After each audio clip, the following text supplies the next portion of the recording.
And we are going to go live right on time.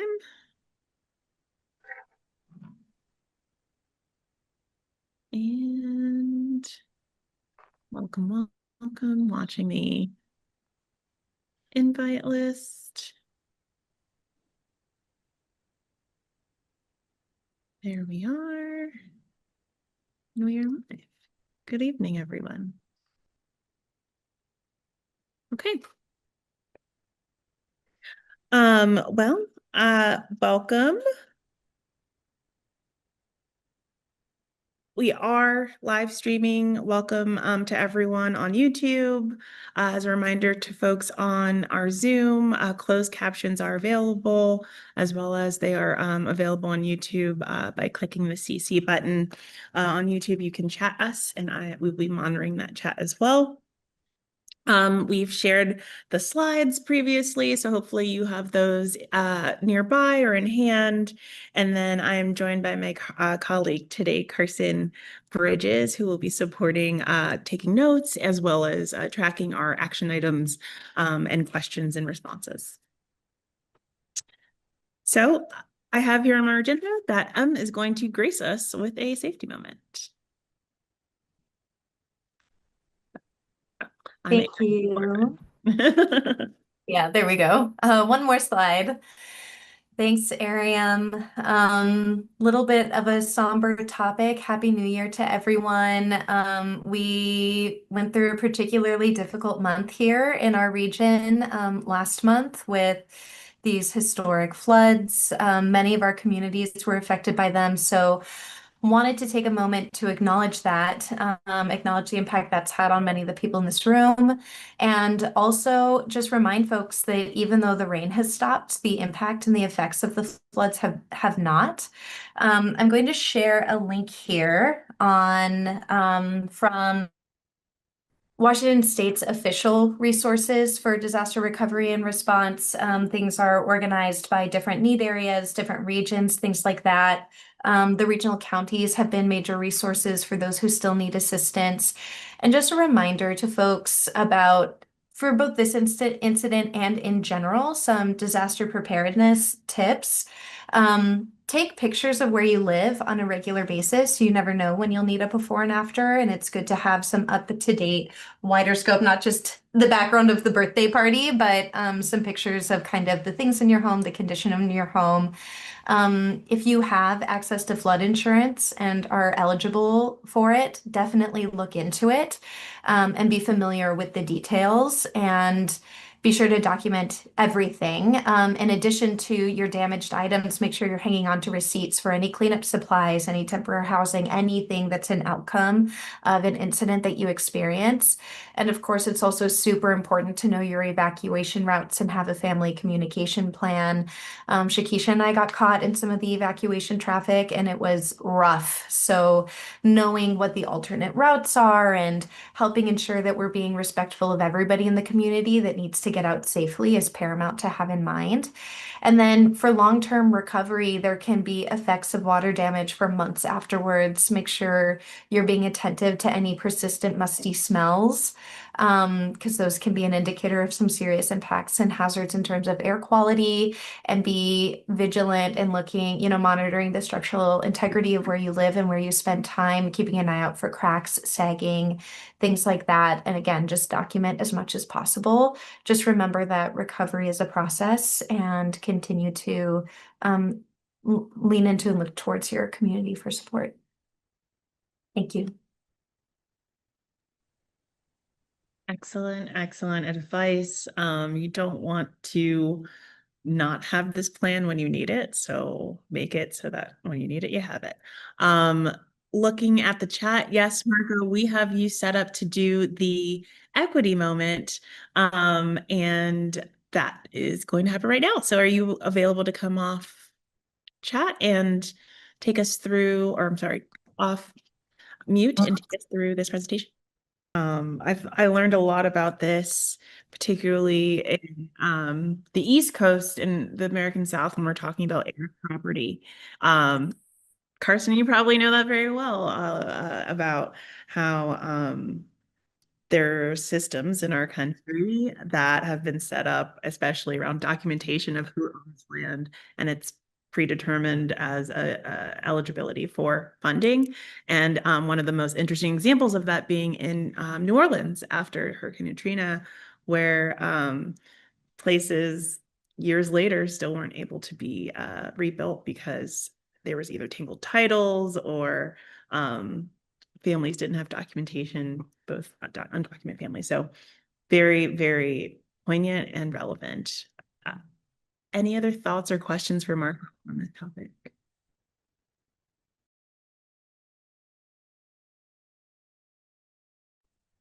Oh yeah, thank you. We really appreciate it. And we've got more folks joining us. Welcome everyone who uh, is hopping on. I'm gonna over to Em for a second to go through some housekeeping notes, and then I'll give us an overview of our agenda for the day. Thank you. Just a couple really quick things. EAG members, you got a couple messages last week. Thank you for that. We are finalizing a save the date for the spring retreat. This is for continuing members. We took into account everybody's availability, and you'll see a message with that final date from Uncommon Bridges this week if you haven't gotten it yet. You also got a message about a drop-in opportunity to provide input on a new RFP that PSE was just given the green light to issue. This is on decarbonization projects, and this is coming out of activities related to the Climate Commitment Act. So just wanted to bring your attention to that. It came out in the flurry of a few things last week and wanted to make sure it didn't get lost. If you are interested and available, there's going to be 2 focus groups where you can learn more about the RFP and provide input into what kinds of projects they can be soliciting, what should be included in the RFP, etc. And I'm going to post in the chat here a doodle link that needs to be completed today. So if you're interested, check out the availability there. Several of you, a lot of you are also going to be providing input on the solar grants. They are separate projects and separate processes, but Mackenzie, who leads that, and Patrick, who leads this decarbonization project, are in touch. So we want to make sure we're coordinated and overall feedback you're giving regarding equity and processes when it comes to working with outside groups on special projects. Also want to provide an update on recruitment. We're very popular. We're getting a lot of interest. Really, really great. I think we're going to have a really exciting group of people coming in come spring. I am going to share in the chat here and ask the Uncommon Bridges folks to share in the YouTube our application link, but just wanted to let folks know there is a lot of interest at this point. So it's getting a little more competitive.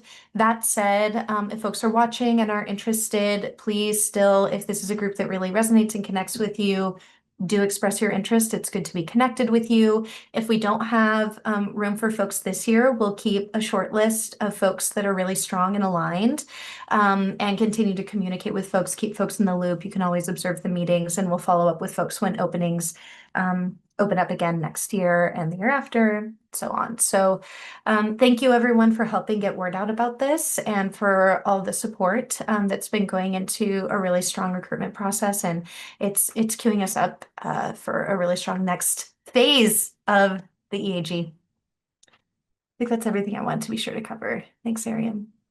Excellent. I want to just parody thankfulness for your willingness to read the messages and just be engaged.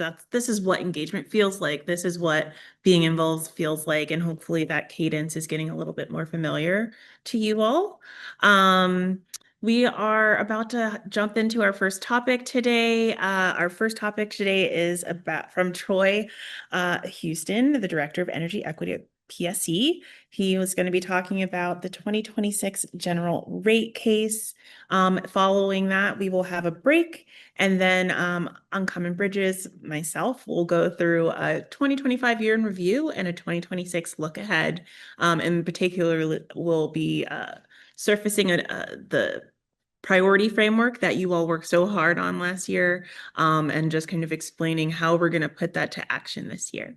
So without further ado, I will, I'm so sorry. Jenny is asking, cut off you for interested vote. Go ahead, Em. Yeah, I'd like to say that out loud. That was a good catch, Jenny. Jenny asked what the application close date is, and we are closing applications at the end of the month, particularly due to the high interest. And I'll say the sooner folks can get their applications in, the better. I'm starting to go through them and process them now. So don't delay, don't wait till the last minute. But we will officially close the application as of the end of January. Awesome. Troy, the floor is yours. All right. Thank you, Ariam. Welcome, everyone. Happy New Year. So I have the pleasure of having a conversation about the equity strategy in the upcoming general rate case. We've updated the presentation I gave last time before the last rate case, but look forward to having a conversation with you as we've been preparing for the rate case. I'm going to be one of the witnesses in the case, so preparing testimony and all of that, and reflecting on how much of the approach has been affected by conversations that we've been having, both in our meetings and then in the retreats that we've had. So hope that you will see that, and that we can, going forward, talk about opportunities going forward to continue to improve that engagement. Next slide. Okay, so, this is about the process by which your priorities and input and conversations and engagement are incorporated into the strategy as reflected in the upcoming GRC.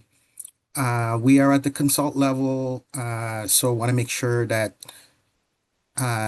we can, in our conversations together, affirm and then refine how the EAG contributes to shaping the system level strategies and changes that we've talked so much about. Next slide.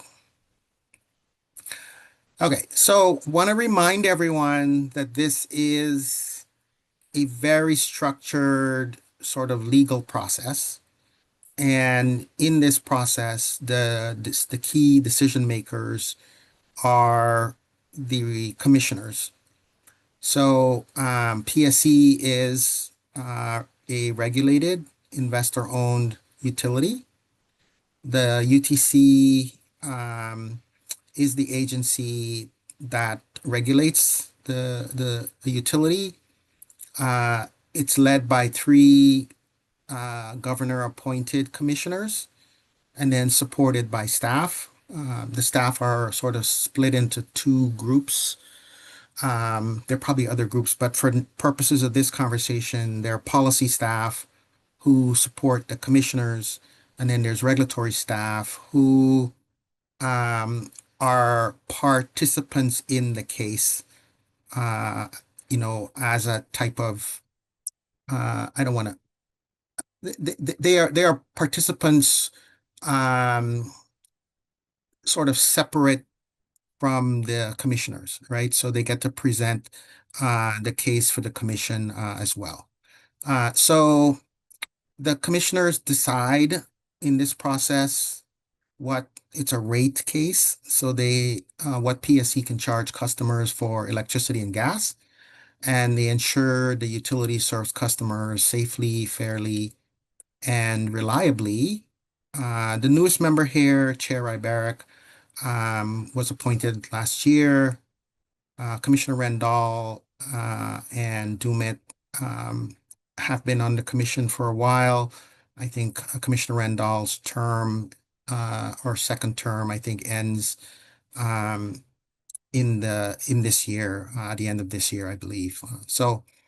And then the last thing I'll say, without getting too far over my skis here, I think there is an expectation that the commissioners represent sort of the political perspective in the state. So two of them are expected to be Democrats, I believe, and one of them are Republican. If the Republicans were in charge in Olympia, that would reverse. But I think that's part of it. Don't read too much into that. That's just one of those factoids that came to my brain. I wasn't planning to mention that. Okay, next slide.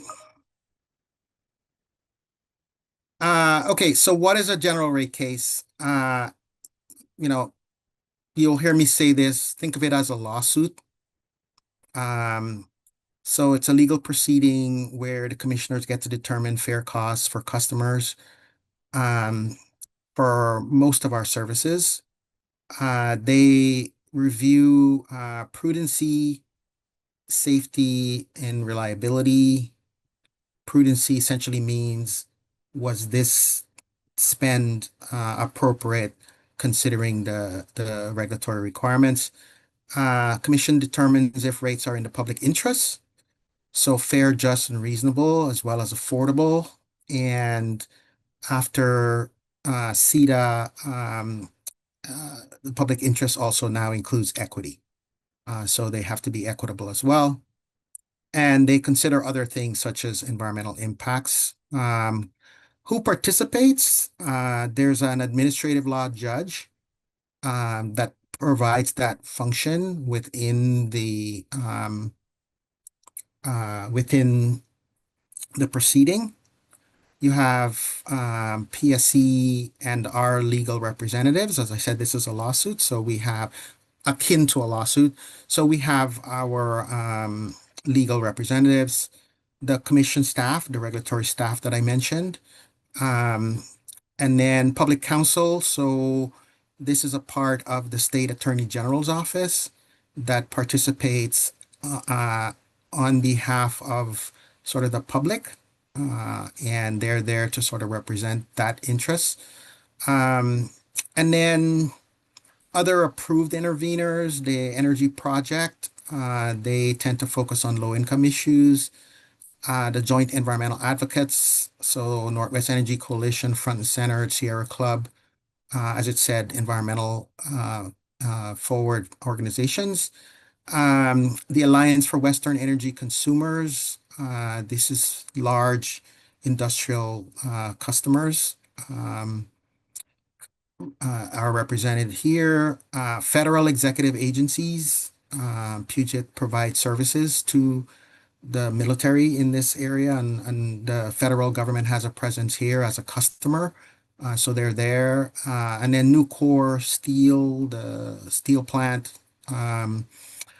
You would expect Walmart because of their footprint in our service territory, Kroger, same, and then Microsoft as well. So these are all the sort of players in the process. Next slide. How the cases work. So we have been spending most of last year sort of preparing to file the case. That should happen sometime in February. And then similar to a lawsuit where there's a discovery process, the other parties will request data and information and clarification from PSC on things that we're saying in the case. And then after they have that information, then they will file response testimony. Then there's an evidentiary hearing later in the year where witnesses are cross-examined by attorneys with the commissioners present to sort of flesh out sort of areas where there might be disagreement or questions and things like that. And then the decision is made by the commissioners, and that's expected sometime in January of 2027. Next slide. So overall, I think what's being balanced in the case is, we have a strong clean energy mandate that requires us to, acquire, lots of new cleaner energy resources. And then affordability. How does that affect customers? Because ultimately those become part of rates, and customers pay for that. And then how do we maintain reliability of the existing system? A big part of what we do is build and maintain the transmission distribution system. So that's a big part of the case as well. You can see the impact of CETA, on the left there. And then in a previous order, 2022, there was also the focus on energy justice, in ensuring that individuals have access to energy that is affordable, safe, and sustainable. So these are all the sort of the drivers in terms of the case and the conversation and its connection to equity. Next slide. So examples of specific, looks like M's answering a question.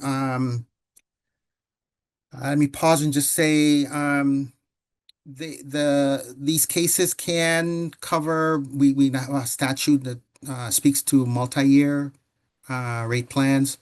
So these cases can last and cover periods of from 3 or 4 years. I don't think we've had a 4-year case yet.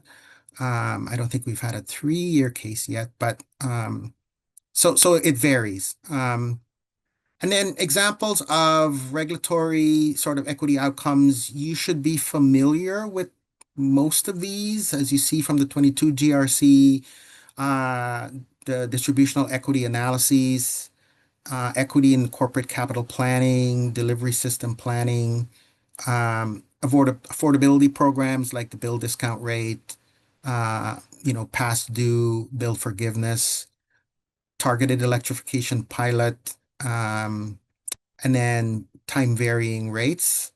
And many of those came before the EAG. 2024, the last GRC,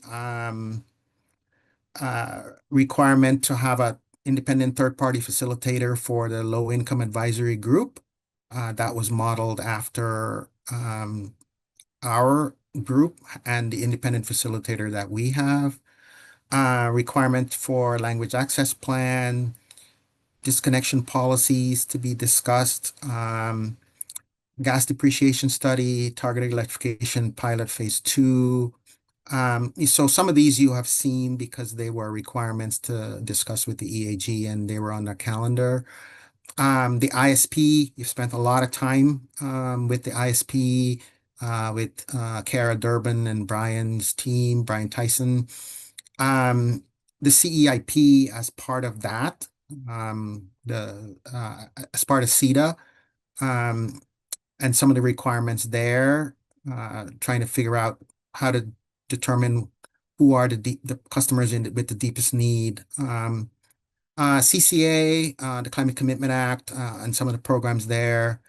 And then down at the bottom, net energy metering, the analysis there that the EAG continues to be a part of. So lots of, when we talk about the regulatory requirements and why are we doing this, these are some examples, and these are things that came out of GRC proceedings. Next slide.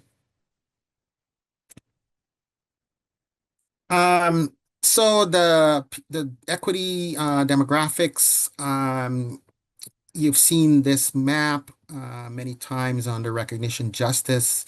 I like to point out it's that sort of I-5 corridor, and as it passed through the valley, the Kent Valley area, is where we know low-income populations, named communities tend to sort of geographically present themselves. And then we know based on some of our data that 50% of our customers are now estimated low income.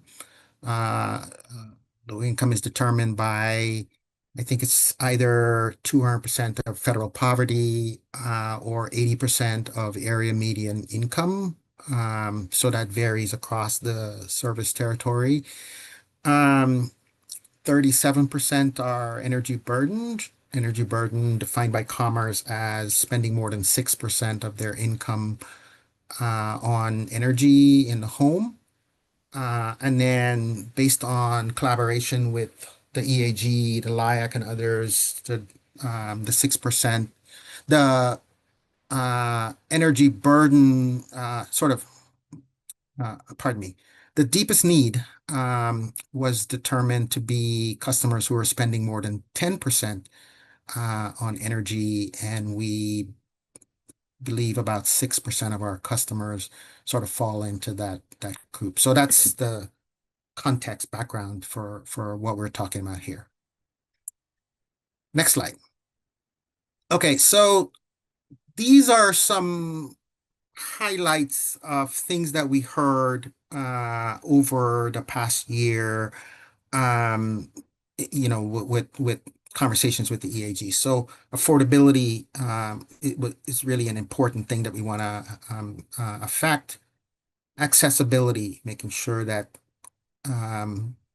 customers from named communities can access our programs. Lots of conversation about that. The tech-led requirements miss out on equity. So a lot of the incentive-driven programs that were focused on the technology. So whether it's rooftop solar, electric vehicles, some of these other things, right? That was the feedback from you there. And then sort of applications, and I think that's connected to accessibility, right? Like we talked about, people are already burdened with a lot of different things they're trying to do. Being low income is hard work in and of itself just to get the services and that you need. And we talked about sort of how to better align with other programs that the state offers, like the food stamp program and others, right? To make sure that we are aligning the work that we do. And so the issue of categorical eligibility came up as part of that. Okay, so how does that sort of pivot into the strategy in the case? Affordability is the top area, right? And we're looking at the rate structure. We're looking to focus our assistance on the energy burden customers, improve accessibility to affordability programs, and then improve reliability and resiliency for those customers. Next slide. So in terms of rate structure, I wanna sort of start by saying one of the most powerful conversations we had was at the retreat in Renton when we talked about increasing access to programs, but then we also talked about system change, right? And I think we started giving ourselves permission to talk about, well, could we eliminate energy burden? And that was a very powerful conversation. Lots of in the internal conversations, I would say there was a lot of support for that. I think the challenge of some of the system changes that would need to happen to bring that into effect in this time frame was a lot more than I think was possible. But I think the interest is to move forward and do that. So part of that is going back to accessibility and all the other things. One way to deal with that is rather than coming up with more programs, you guys already tell us we have lots of programs, right? That would require effort. Let's change the rate structure so that through rates, we would start reducing energy burden. And that would not require any effort for anyone to sign up for any program or whatever, right? I mean, we just would be billing them at a lower amount. And so that is a key part of sort of where we are and how we're going with that. The other programs would not go away, but now those programs could be more focused on, um, supporting customers who are low that that are high that have high energy burden still remaining even after they're lowering here. So as you can see, we're numbers are still not final on a lot of this stuff. That happens right before the case gets filed, but we're expecting the impact to be lower bills for 46% of high energy burden customers. That would in named communities would be the greatest impact. Essentially, you'd be uh, customers who are using less energy would pay less, and then you shift that to folks who are using more energy, and then the monthly charge would also increase. But overall, it would result in lower rates and lowered energy burden for these customers. So that's a centerpiece of the equity strategy, consistent with some of the conversations we've had. Um, Next slide.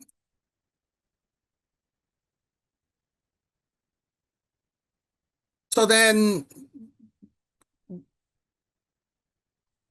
with respect to, so I'll come back to the question from Elizabeth. And if I don't, remind me, Ariam. Okay. So then, a lot of the programs, going back to where we talked about technology-driven programs like rooftop solar and EVs and some of the other ones, right? A lot of the focus has been on how do we make sure that named communities and those customers are having access to these individual programs and individual benefits. Um, but those programs are incentive driven, so they require, right, you to be able to come up with a matching funds to do that. A lot of those costs are fairly high. So those are not going to go away. But what we're trying to do is to make sure we're um, focusing on standing up programs that have community benefits. So rather than individual solar, community solar, focusing on that level of investment and that type of investment. So making sure that named communities are seeing the benefit of the clean energy transition. Okay, so let me go back to the before I go on. Actually, let me finish there. I think let me finish and then I'll come back. Okay. So as I said, key changes, making sure that we're looking at projects and programs that have community-wide impact and that benefit sort of broader neighborhoods.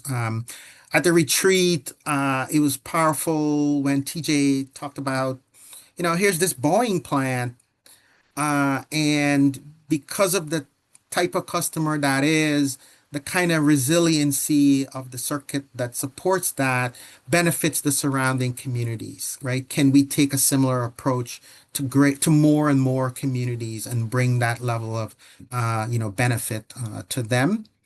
And so the measures would be percentage benefits to named communities, improve reliabilities to those communities. If you're creating these cleaner, more reliable sort of microgrids, that they can then benefit from, and then looking at how are we impacting the communities overall, and being able to sort of tell that story. Okay, so now I know I have forgotten. So let me go back to the chat and see the question that was being asked. I'll read it just for the folks on YouTube. Okay. Elizabeth asks, would this structure be for all customers or just be applied to the deepest need slash high energy burden? Yeah, so I love that question because one of the challenges or opportunities, I prefer to see it as an opportunity, right? Is that rates are meant to be um, currently, I think I would say rates are meant to be equal, right? So you divide customers into classes, different groups, and then everyone in the group pays the same, right? So that is the sort of the reality of this. So we can't sort of focus rates on sort of named communities or specific, customers like that. I don't know that that would be appropriate within the current regulatory framework. But I think the way in which we're doing that is to a lot of the customers who are energy burdened tend to be in a lower use, right? They use less energy. So by creating sort of, we currently have two rate groups for residential customers, right? There's, I think there's a 600 kilowatt hours or less, and then above that, we're essentially going to increase the amount for that class, and then everyone in that group is going to pay less. Every residential customer in that group is going to pay less, and then every customer in the other group essentially is going to pay. You're going to shift the cost to those customers. The idea is that in that way, you will capture the majority of the customers who are energy burdened. And then for the folks who are not, so everyone will sort of benefit, right? So even the high use customer will pay lower for the first tranche of their energy, and then it will pick up on the back end. So that's how that will function, to Elizabeth's. Okay, so then yeah, next slide. So then once again, this theme of, customer-led programs, right, that are technology specific, looking at sort of utility-led programs where we are trying to locate those programs where we can improve reliability, resiliency, and then get more sort of clean energy into those programs and get some of those benefits to the customer. So you'd see more sort of system-wide impacts for those customers. At least that's the idea sort of going forward. And customers there won't have to do anything, right, without getting those benefits. So, okay.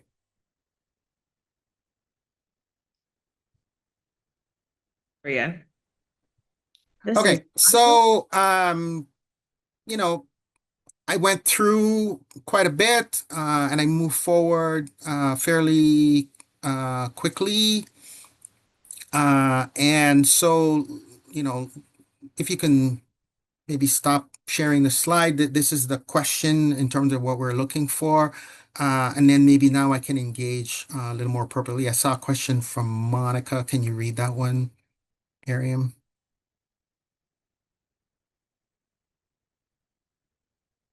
unmute.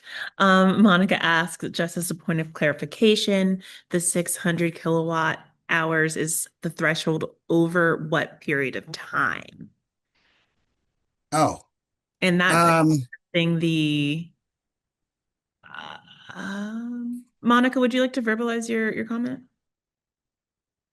Oh yeah, just wondering, because if I understand correctly, the lowest or most affordable threshold would be up to that kind of 600 kilowatt hour mark. And I was just wondering, like, is that like over a year's time frame, or is it? I'm just trying to like kind of figure it out in my head, like what that affords or what amount of. Yeah, so that should sort of come to me, but it's not right now. I think intuitively, it's probably a month is how how many kilowatt hours people are using within sort of a billing period. I think that, but I don't know that that's completely accurate. And so we'll double check and get that information to you. I think the thing to keep in mind though is that essentially we are you know separating the into two groups, a lower use group and a higher use group. And I think that's the way to think about how this works. And so then you're trying to make sure that the lower use group um, uh, has essentially lower rates. And then the higher use group will sort of pay more to sort of, make sure that this is levelized sort of across the rate base or the customer base. Other questions? Dennis, you had a Yeah. Dennis, go ahead. Okay, I'm thinking about a household, let's say a large household, lower income, and they use a significant amount of energy because of the number of folks within the household. And they would be most likely above the 600 kilowatt usage. Being that they're on the higher end, how would they be recognized within the process? So they would benefit like everyone else would from that first tranche of use, right? Up to the 600 kilowatt. I think that number is going to go up higher, but for today's discussion, it's important to think about there's a initial use and then there's a higher use. So they would benefit from that. So their bills would be lower because of that. And then the higher use would then affect their overall sort of bills, but it now means that we are now able to focus on that household if they're still showing up as energy burdened because of the larger household size and all of that. If they're still showing up as energy burdened, now we can focus some of these other programs, right, on helping them with the assistance and the billing assistance and all the other things that we have been talking about that are not going anywhere. They'll still be able to benefit from that. Yeah. And Marco asks, following up, so is this it's a tiered system that pays more as the top gets bigger? That's Confirming. correct. That's correct, Marco. I wanted to note that I did put the discussion questions in the chat, and so I can read those I can read those now. Is the process by which the EAG priorities flow into the energy equity strategy creating effective opportunities for equitable changes? I actually have a comment on this because if you all remember, and all of those action statements we did at the retreat about what we were looking to see, what the systems change was, and how the EEG is planning to act towards those system changes. This is a really good example, as I'm taking notes, of how these meetings, a part of the results is taking these meetings seriously, because everything we talk about and put on the record is on the record for the next rate case, and that in itself is the medium by which the process of integrating systemic change into that is by us constantly talking about systemic change on the record. And so I think that is an example of what we're hoping to do moving forward, an example I think of how it's been incorporated here, specifically around the elimination of high energy burden is a system level impact that this group wants. That is a stated impact that you all are looking for. And that while this gets us closer to that end goal, it's not and there's still more work to do, which is why you have to keep showing up to these meetings and keep being on the record. And that's how systemic change works. And so I think as you're reflecting, the last thing I'll say is from an accountability standpoint, we're talking about how the qualitative and the quantitative data, everything that is measured and counted as per requirements or mandates, that those numbers or those measurements of equity are actually lining up with people are feeling on the ground. And so some of the things I heard were around bill forgiveness. That's a policy that people feel that came out of this bigger mandate, language access and programming, and then the benefits to barrier and benefits increasing and barriers decreasing. Those are things that people will feel that start as a conversation about how can we have a systemic impact in this space. And so again, just a continued example of why your role is important, even if we're kind of looking backwards a little bit as PSC gets ready for this rate case like now. And so I want you to also be thinking forward to the next rate case. Those are my thoughts. I'm sure other folks have many thoughts, and Okay, so let me go back. Thanks, Ariam. So I see Monica. Has there been any modeling of how many households this could potentially impact and how it might shift the percentage of energy burdened households? So yes, we are modeling this. This part of any rate case where you're trying to get the numbers just right, super complicated, getting the models to work, that tends to be the last part. So I don't have sort of refined numbers, but what we're expecting here is that, as I said in that one slide, we're looking to reduce energy burden by about 46%. Is sort of where we are right now. Like I said, that's going to change over time until the case is final. But we have access to the model sort of telling us that. And that's why we are so excited about this direction, because we can measurably reduce energy burden.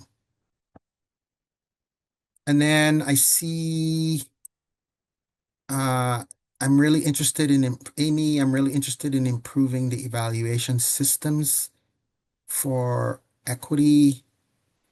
Amy, can you say more about what you mean? I don't know.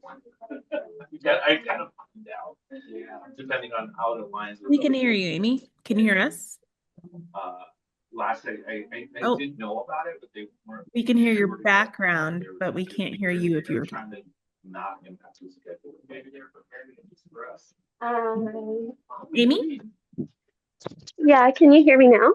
Yes, we can hear you. Okay, sorry. I Normalize your have like this echo on my headphones, so I only have one in at a time. So I apologize. I think what I was really trying to say is that, like, for example, when the evaluators came in to assess like what's the vibe in the community for energy,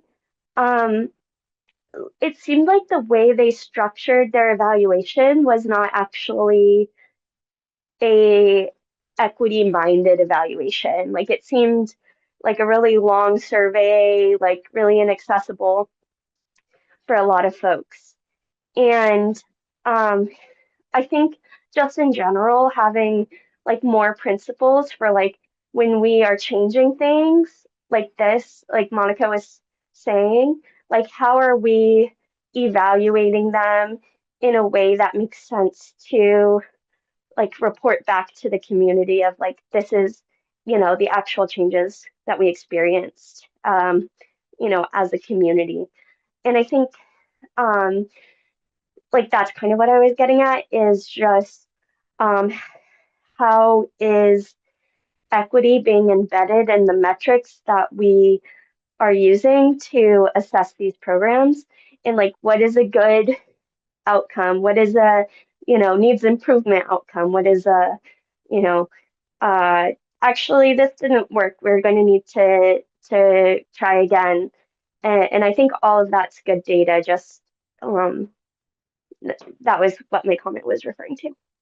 And I think Elizabeth had a similar comment, or was following up about how inefficient, oh, I'm so sorry. Maybe these are unrelated comments. Troy, please answer Amy's question. No, I hear you, Amy, and I think you're referring to the survey that the Clean Energy team presented on last year. Yeah, so appreciate that feedback. And then I think to your point, one of the reasons why, well taken, lots of opportunities for us to continue to improve and refine that. There's a docket that the commission has around um, uh, metrics. So it's the performance-based rate making PBR docket that has a number of metrics and a number of equity metrics. They started out with over 100, and I think those have sort of come down. One of the key metrics we're looking at here for the reasons why you're asking is the energy burden metric is one that was developed by the Department of Commerce. Um, all the utilities, IOUs have to report back to Commerce on sort of how those metrics are showing up in their customer base. So there's a very rigorous, transparent way to sort of manage that. And so for us to be able to say, this is how we are responding and moving that metric is why we're sort of presenting it in this way. But it's for that reason, it's for the reason you just mentioned. So thank you for bringing that up. And then Elizabeth, I'd like to see this thinking about all the horribly inefficient housing that needs lots of energy used to just stay at a reasonable temperature. So yes, um, we believe we can hit sort of a significant part of the energy burden population by just sort of this piece. But to your point, I think it would be irresponsible for us to just focus on that and not, focus on inefficient, housing stock and things like that, right? So how are people doing with respect to energy use? And so our conservation program that comes in and does home heating audits, home energy audits, and things like that can now be prioritized to focus on those customers that you're talking about there, and seeing if we can sort of bring about effects there. We can partner more broadly with the community to do that. But one Hi. group that, Troy, in particular, I noted a little further down, but this is specifically in terms of the rental stock that's available. Mhm. So landlords and building property managers typically aren't going to fix something unless it's broken and like required to. So having these systems available where they can have an energy audit, there are incentives. They're likely not to take up on it unless they absolutely have to, from my experience. And no, I hear you. And yes, so we do look, I don't expect this is gonna solve the entire problem. And there are obviously going to be opportunities for us to continue to work. The area you're mentioning is one of them. We have programs that work with multifamily housing. So there are opportunities there as well. But yes, at the end of the day, there's only so much you could do, and there's a challenge there that we would need to sort of continue to work on a combination of incentives. But then I expect that at some point, yeah, some of the policymakers might start considering other options, right? But yes, I'm not going to undersell the challenge that continues to be for us. Time check. We've got about another 8 to 10 minutes before our break, so I'm going to run through some more of our questions and feedback. Thank you for the questions we're getting on the YouTube chat, responding in the queue when they're appropriate. Really appreciate that. Monica's asking, I'm wondering whether collaboration or even co-funding of King County's Energize program might be a strategic move to improve the rental building stock. And I know you were just talking about this topic. So if you want to touch on that, and we'll move on to Karia's question.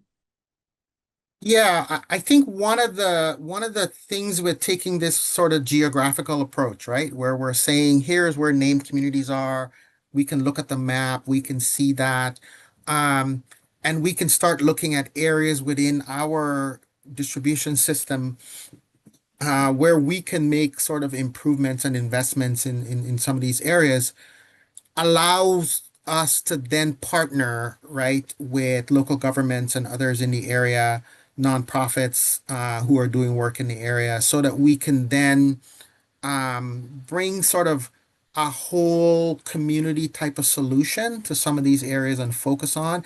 And that's what I was alluding to when I said at some point, um, local governments, municipalities, and others, right, would be partners to sort of try to bridge some of the gaps that we can't do based on limitations in our programs.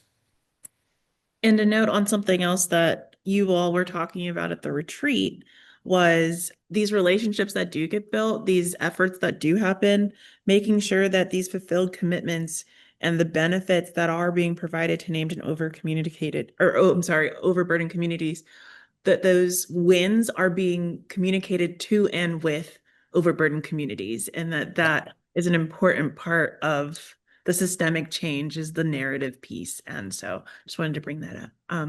Karia is asking about and is very interested to learn how will the threshold for the lower use group be defined, particularly as overall energy consumption is expected to rise as a result of the state's goal that all new light duty vehicle sales must be electric by model year 2030. So, excellent question, Karia. And one of the challenges with what I just said about energy burden and all of the rigor and structure we've put around it, one of the challenges that we are paying attention to is that a push for electrification is now going to drive transportation energy into the household. And we are looking at that data because we need to understand when that's happening, and if adding transportation to a metric that was meant to capture household energy use, it could distort that significantly as that penetration increases. And I think we just need to keep that in mind and figure out how to manage, that piece. Because if someone's now charging their EV at home and they're no longer purchasing energy at a gas station, for instance, right? Now that's distorting how much energy is being used in a home. So it's a growing issue that we are paying attention to. Brilliant. Amy is interested in the translation of commerce numbers evaluation to how the community feels too. So that's just reiterating a comment earlier about making the numbers match the realities and the feelings and the lived experiences. And then talking about holding landlords accountable and how there's an opportunity to explore better tenant relationships, landlord relationships, and using energy as a medium for that conversation. Any other comments, questions? I want to go back to the chat about So how are there that any things in the YouTube? Go ahead. we had a question about applying in the YouTube, and so I was able to connect Okay. and get the right link posted over into the channel. No questions about this topic, but must be interesting enough to warrant a inquiry about applying to join. I appreciate the conversation. You guys asked really hard questions, really good questions. These are ones that we've been wrestling with for a long time, especially the whole renter, situation. we've had instances where we want to put solar on a building, but we want to make sure that if it's a low income building, that those people can get on bill benefits of the solar program. And working with landlords has been sort of a challenge. So you're raising all really good points, and lots for us to do going forward. But super excited about the progress we've made as a team, working with all of you, and the impact you've had, and not looking forward to my time in the evidentiary hearing when the lawyers are going to go to work. But I know I will have all of you sort of rooting for me, and you'll be able to go online and see how that whole process goes. But thank you all for your conversation, engagement, work, all of the things that you've done. And I will let Ariam take us to break, and then we'll come back and get through the rest of the meeting. Brilliant. Kari, I see your comments there about sharing those thoughts. As a reminder, my colleague Carson is capturing all of this in our feedback report, and so we'll get you those responses. Thank you all for such a great conversation. We are going to go on a 10-minute break. I am going to put up the information about joining for public comment at 6:50. But for all of our members and those on the Zoom currently, please be back by 6:15. Thank you so much. Thank you.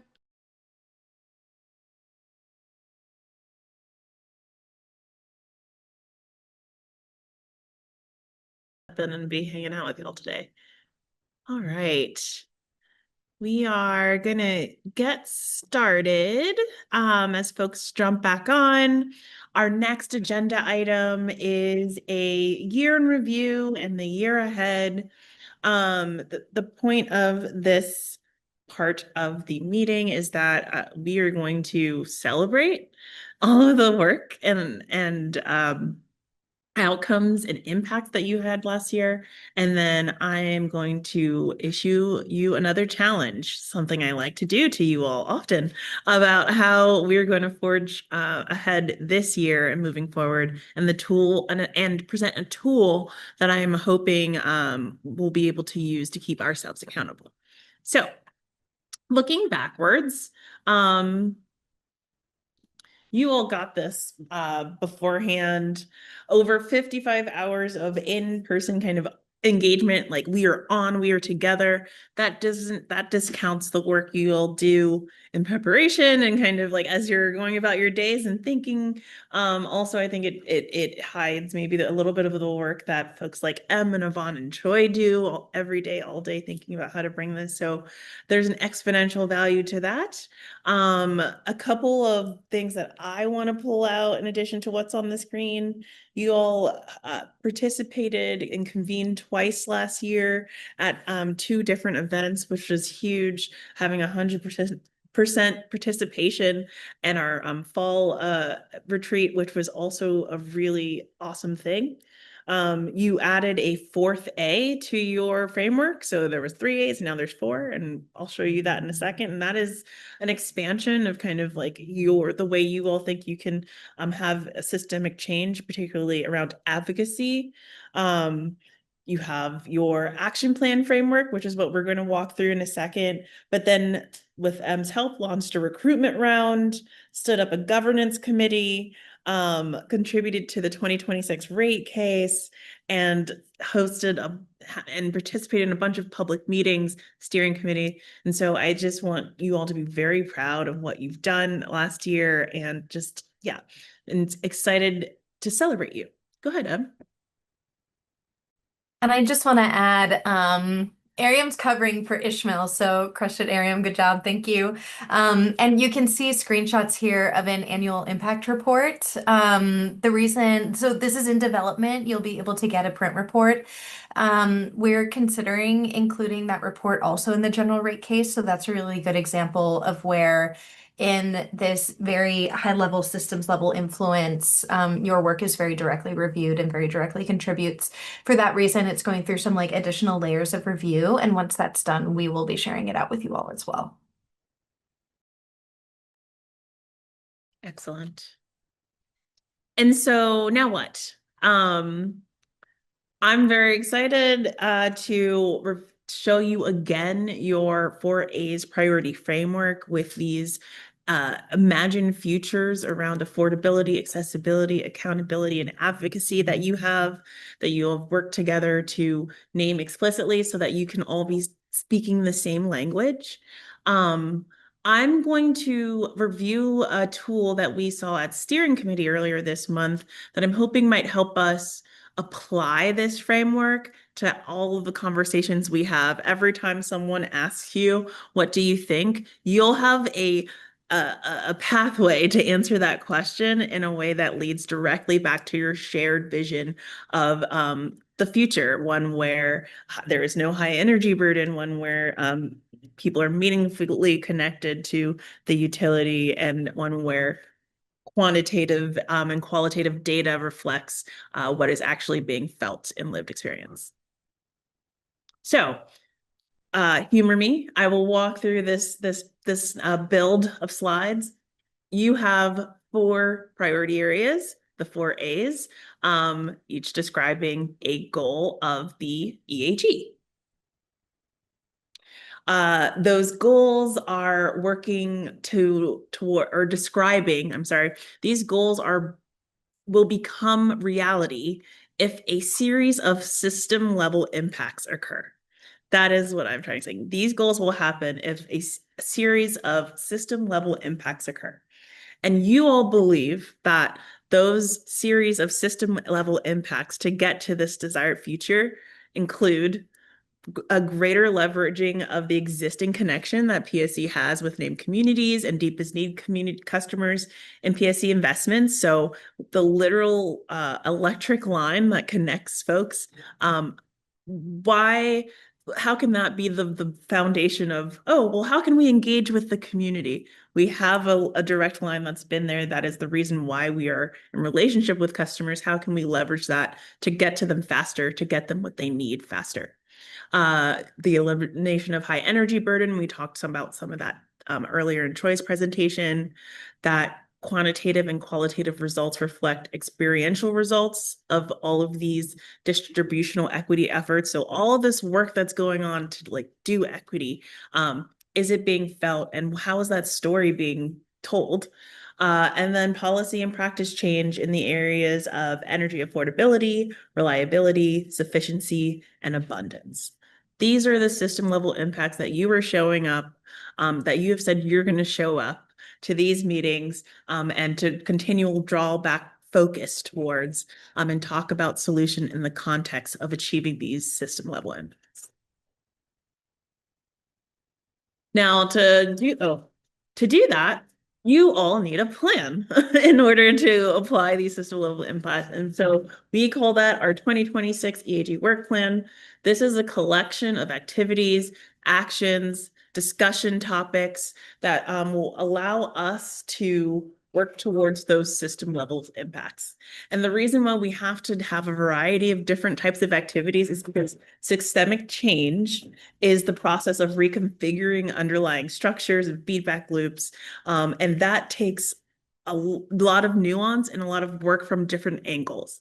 And so the angles from which we are working are EHE actions. We'll go over those in a second. These actions that you all decided at the retreat that you felt were in your power to take as members in order to get closer to those system level impacts. And those actions are associated with specific audiences or collaborators, co-conspirators, some might say. Then there's also the work that PSE is doing that we're doing to be in alignment with PSC's goals. The rate case is an excellent example of that. PSE, Troy, Yvonne are doing a lot of work to take what's happening here and to implement and operationalize that in the work that PSC is doing, and then to come back and report on that from an accountability standpoint. Another accountability standpoint are the various teams that come to our EAG monthly meetings to present about the equity work that they're doing. And then I think the other topics, that's where our steering committee comes in. We've extended an extra 15 minutes. We're working on governance measures. What can we do what is in our power to do to get us closer to these system level impacts? Oops, 1 second. So this is the worksheet or tool, or yes, a worksheet that should have been sent out with your materials. And it has, again, as a continual callback of always calling back to why are we doing this, the priorities that you have, the goal statement or the desired future you're working towards, these system level impacts that need to be true in order to get to that desired future. And then this collections of activities or actions that the EAG named at our retreat during that activity, you all broke into groups that you felt was in your power if you work with and communicate to and for these audiences in the final column. So for example, under accessibility, the EAG is looking to advocate for and advise on expanding systems that ease enrollment access and provide guidance on systemic obstacles to program participation for customers with diverse needs and circumstances. You all are going to practice those actions with PSC staff that come to present to you, with the folks you're talking to in community, and with, and during your one-on-ones with us and PSC staff. Under affordability, the actions that you all are thinking about are advocating for more equitable rate structure and advocating for the perspective of the hidden customers, that missing middle that might be that aren't maybe being calculated into these benefits and burdens, additions and reductions. And you are hoping to connect with the UTC and PSE staff to understand where those holes and gaps are, and to, again, put it on the record that you think those holes and gaps should be closed. Accountability standpoint, you're looking to support and advise PSC on how to build trust and stronger accountability measures, particularly with community. I think we talked a little bit about that today in this call. That's a healthy dance that we're trying to do there. But then also providing insight on how to best tell that story of the successes that are happening within the communities where these benefits are being delivered to. I think storytelling is a big piece of the work PSC is imagining to do as far as systems level impact. And I think that there's a space for us to think about this year. What does it mean to do that storytelling, and to have you all use your role as community members and community advocates to have that storytelling be authentic and reflective of what's going on. And finally, advocacy. You are looking to leverage the collaboration you have to influence and affect rules, laws, and business practices governing energy utilities.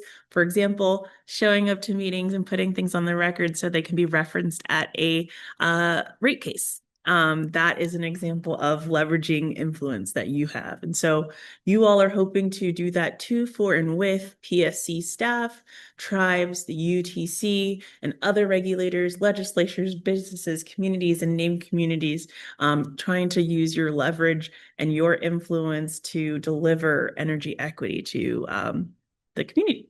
So that was a lot to take in. That's why we're going to have some time over the next 20 minutes to think about this in breakout groups. There are a number of us, so we are going to do breakout groups. The breakout group discussion is this. All of those actions or activities or any given time, if someone asks you, oh, what do you think about this? And you kind of follow this framework backwards, there's there are a number of opportunities where you can do that. When we meet here at public meetings, you can be doing that activity. When you're meeting at SteerCo meetings, you can be doing that. Definitely at our retreat, during recruitment and onboarding, you can be running through that mental activity of how does this connect back to the systems level impact that we're trying to have. And so that ideally, a year from now, you can be able to say in terms of your framework how you have made strides and what has happened that makes you proud as far as energy equity, accessibility, affordability, accountability, and advocacy. And then our second question is for 2026, especially around these activities, and then the list of actions I read out earlier, what's resonating with you personally the most? Because we're a group, there is a lot of work to be done, and we should have folks using their energy where they are most interested and apt to do it, and we can accomplish more things if we divide and conquer. So we're trying to understand where those interests lie, especially around your named activities. I will pause for questions and comments.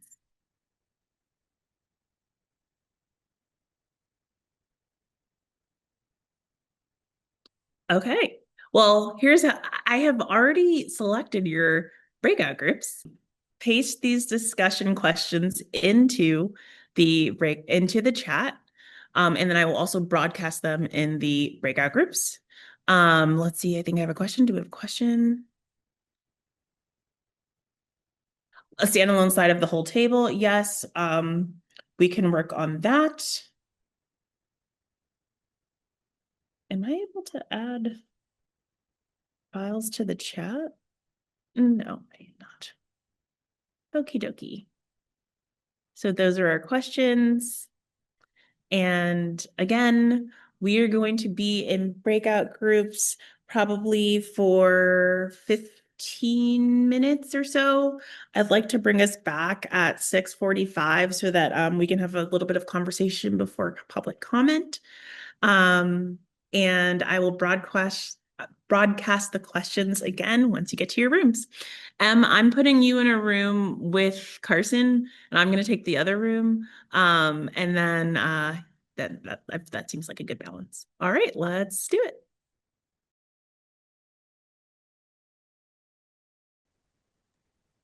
I can also recap some of what was shared in our group as well. We talked about, the point was raised that these are pretty general, and we talked about some different examples where these give us kind of guideposts to aim for, but are pretty flexible and adaptable to like changing conditions, changing situations, but still give us like expectations of what kinds of things we could expect to come up over the next year. So we talked, for example, about the first one, the accessibility. A lot of this is alluding to advocate and advise on expanding systems that ease enrollment access. That could be categorical eligibility. That's other like coordinated enrollment efforts, but we kept it flexible enough that there could be a number of things related to that, or things could shift and we could still come to the EAG for thought partnership and those kinds of things. We talked about this advocacy piece and how advocacy happens. Are folks speaking as themselves to different audiences? Are they speaking just to PSE, external groups? Are they speaking as a group? And some of the members that had been here for a few years talked about that they've formed kind of group opinions in the past. They've written shared letters, and how, as we move forward, how we continue to hone in on our onboarding and really finding shared language amongst our intentional diversity of experiences will help us create shared points of view that we can advocate together, that EAG members can advocate together. We talked about additional considerations about the rate structure and just that really important piece of examining and considering any possible unintended burdens or outcomes that could fall on members that this rate structure is intended to support, and continuing to look through that. And then always, as we do more and more and more work, focusing on our opportunity for systems level impact, continuing to keep these direct human people that are navigating the impacts of disproportionate burdens every day present and at the forefront as well, while we're also looking at these systems level impacts. And that's consistent with what the PSE team is talking about. We share that priority with the EAG as well.